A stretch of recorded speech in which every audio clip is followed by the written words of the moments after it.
পড়াশোনা করে সব নিয়ম খুব ভালোভাবে জেনে শুনে বুঝে এবং পরিকল্পনা সাজিয়ে বিপিএল এর নিলামের টেবিলে বসেছিল রাজশাহী ওয়ারিয়র্স এর টিম ম্যানেজমেন্ট এবং তারা একটা ব্যালেন্সড দল করতে পেরেছে।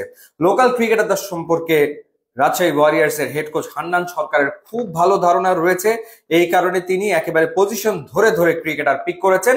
সবচেয়ে ইন্টারেস্টিং যেটা লেগেছে, সবশেষ যে আমরা রাইজিং স্টার্স এশিয়া কাপ খেললাম, যে টুর্নামেন্টে আমরা ইন্ডিয়াকে সেমিফাইনালে হারিয়েছি, ফাইনালে পাকিস্তানের সাথে আমরা তীব্র প্রতিদ্বন্দ্বিতা করেছি, সুপার ওভারে back to back semifinal final গেছে, তো সেই টিমের 5 জন ক্রিকেটারকে পিক করেছে রাজশাহী ওয়ারিয়র্স। এর ভেতরে রিপন মন্ডল রয়েছেন, রয়েছেন আব্দুল গাফফার সাকলাইন, এরপরে রয়েছেন মেহরাব হাসান, এরপর রয়েছেন আকবর আলী এবং রয়েছেন জিসান আলম। এই 5 জন ক্রিকেটার রিসেন্টলি এত দুর্দান্ত একটা টুর্নামেন্টে খেলে এসছেন এবং তারা একসাথে রাজশাহী ওয়ারিয়র্স এর হয়ে এবারে বিপিএল এ মাঠে নামবেন।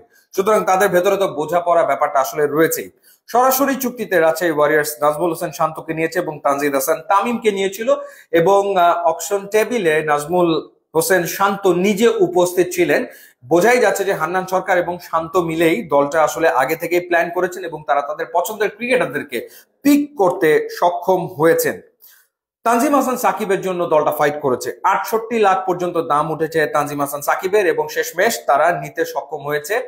এ এবং বি ক্যাটাগরি থেকে 2 জন ক্রিকেটারকে নিতে হতো। তানজিম হাসান সাকিবকে তারা নিয়েছে 68 লাখে এবং ইয়াসির আলী চৌধুরীকে নিয়েছে 44 লাখে।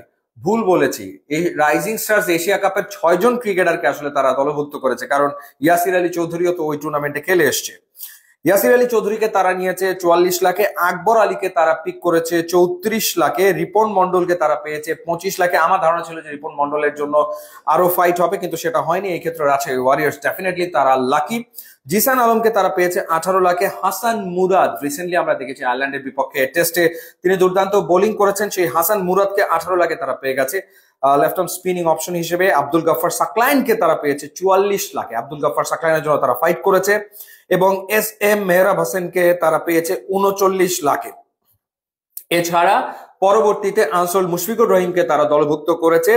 এছাড়া মোহাম্মদ রুবেল রয়েছেন, শাকির হোসেন শুভ্র রয়েছেন, ওয়াসি সিদ্দিকী লেগ স্পিনার তিনি রয়েছেন, রবিউল হক রয়েছেন, এবং পাকিস্তানের ক্রিকেটার জান্দাত খানকে তারা দলভুক্ত করেছে।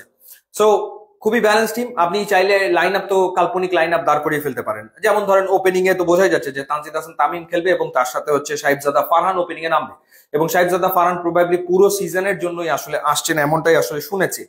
নাম্বার 3 পজিশনে যদি জিসান আলম খেলেন, নাম্বার 4 পজিশনে ক্যাপ্টেন নাজমুল শান্ত খেলবেন, নাম্বার 5 পজিশনে মুশফিকুর রহিম, নাম্বার 6 পজিশনে ইয়াসির আলী চৌধুরী, নাম্বার 7 পজিশনে মোহাম্মদ নওয়াজ, নাম্বার 7 পজিশনে হয়তো মেহরাবকে তারা খেলাবে, নাম্বার 8 পজিশনে তানজিম হাসান সাকিব, এরপরে আব্দুল গফফার সাকলাইন এবং রিপন মন্ডল। চমৎকার একটা 11 আসলে হয়েই যায়। এর সাথে হয়তো তারা পরবর্তীতে আরো কিছু বিদেশি ক্রিকেটারকে দলভুক্ত করতে পারে।